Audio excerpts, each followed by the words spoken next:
ইসরাফিল আলাইহিস সালামকে হুকুম করবেন, ইয়া ইসরাফিল ফানফিখ, ও ইসরাফিল তুমি সিংহায় ফু দাও।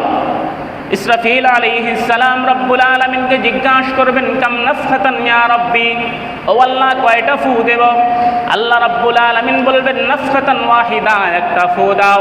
মুহতারাম হাজিরিন, আপনি প্রশ্ন করতে পারেন, হুজুর মাত্র একটা ফু দিয়ে কি হবে?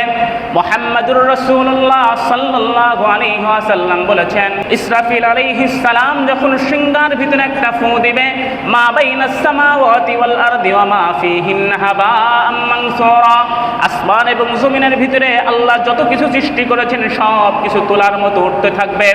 আল্লাহ রাব্বুল আলামিন যখন কিয়ামত কায়েম করে ফেলবেন, মালাকুল মাউতকে ডেকে বলবেন, ইয়া মালাকুল মাউত মান বাকিয়া আলা যাহরিল আরদ, ও মালাকুল মাউত দুনিয়ার ভিতরে ভূপৃষ্ঠের ভিতরে আর কে বাকি আছে? আর কোন মানুষ আর কোন প্রাণীকে কি তুমি দুনিয়া থেকে নিয়ে আসছো নাকি সবাইকে নিয়ে আসছো? মালাকুল মাউত উত্তর দেবে, মা আলাল আরদি আহাদুন ইয়াদুব্বু ইল্লা আহলাস সামাওয়াত, ও রব্বুল আলামিন পৃথিবীর ভিতরে যত মানুষ ছিল, পৃথিবীর ভিতরে যত প্রাণী ছিল, যত বিচরণশীল প্রাণী ছিল, সবাইকে আমি মালাকুল মাউত আপনার কাছে নিয়ে আসছি। ইল্লা আহলাস সামাওয়াত, শুধুমাত্র আসমানের বাসিন্দা যারা আছে তাদেরকে আনতে পারি নাই। পৃথিবীতে যারা আছে তাদের সকলকে আমি নিয়ে আসছি। আসমানে কারা থাকে? আল্লাহ রাসূল সাল্লাল্লাহু আলাইহি ওয়াসাল্লাম বলেন, ফিহি মালাইকাতুন কাইমান আও কাঈদান আও রাকিআন আও সাজিদান মিন আউয়ালি খালকিহি ইলা ইয়াউমিল কিয়ামা লা ইয়ালতাফিতু তারফাত আইন।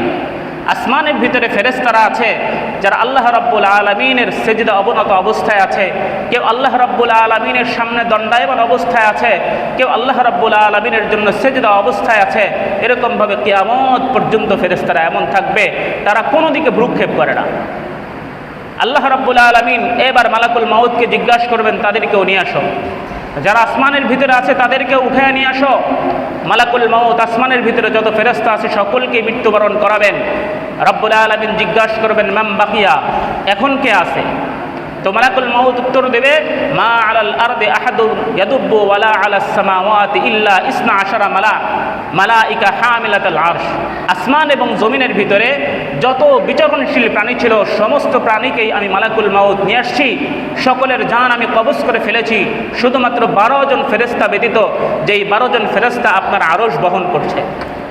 আল্লাহ রাব্বুল আলামিন হুকুম করবেন, তাদেরকেও নিয়ে আসো। 12 জনকেও নিয়ে আসা হবে। এরপর আল্লাহ রাব্বুল আলামিন জিজ্ঞাসা করবেন, মান বাকিয়া, আর কে বাকি আছে? তো মালাকুল মাউত উত্তর দেবে, মা আলাল আরদি আহাদুন ইয়াদুব্বু ওয়ালা আলাস সামাওয়াত, আসমান এবং জমিনের ভিতরে আর কেউ বাকি নাই, একমাত্র আমি। ওয়া আনা হাইয়ুল লাযী লা তামুত, আমি এবং আপনি চিরঞ্জীব বাকি আছেন, যার কোনো মৃত্যু নাই। আল্লাহ রাব্বুল আলামিন মালাকুল মাউতকে বলবেন, ইরফা রাসাকা ইলা আরশি, ও মালাকুল মাউত তোমার মাথাটাকে আমার আরশের দিকে উঠাও।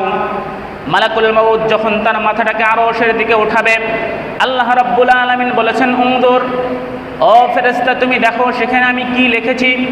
মালাকুল মাউত পড়বে আর আল্লাহ রাব্বুল আলামিনকে বলবে, ইন্নী কাতাবতুল মাউতা আলা মান তাহতা আরশি, আমি আল্লাহ ওই সমস্ত মানুষ, ওই সমস্ত প্রাণীদের জন্য মৃত্যুকে অবধারিত করেছি যেই সমস্ত প্রাণী এবং যেই সমস্ত মাখলুকাত আমার আরশের নিচে রয়েছে। মালাকুল মাউতকে রব্বুল আলামিন ডেকে বলবেন, ইয়া মালাইকাতি, ও আমার ফেরেশতারা, আনতা তাহতা আরশি, তুমি তো আমার আরশের নিচে আছো। হাদিসের ভিতরে আসছে, ফাআলকি আল্লাহু আলাইহি সাকারাতাল মাউত, আল্লাহ রাব্বুল আলামিন মালাকুল মাউতের উপরে যখন মৃত্যুর যন্ত্রণা ঢেলে দেবেন, মালাকুল মাউত যখন মৃত্যুর যন্ত্রণায় ছটফট করতে থাকবে, মালাকুল মাউত রব্বুল আলামিনকে ডেকে বলবেন, বিইজ্জাতিকা ওয়া জালালিকা ইয়া রাব্বি, ও আল্লাহ আপনার জাত এবং সিফাতের কসম খেয়ে বলি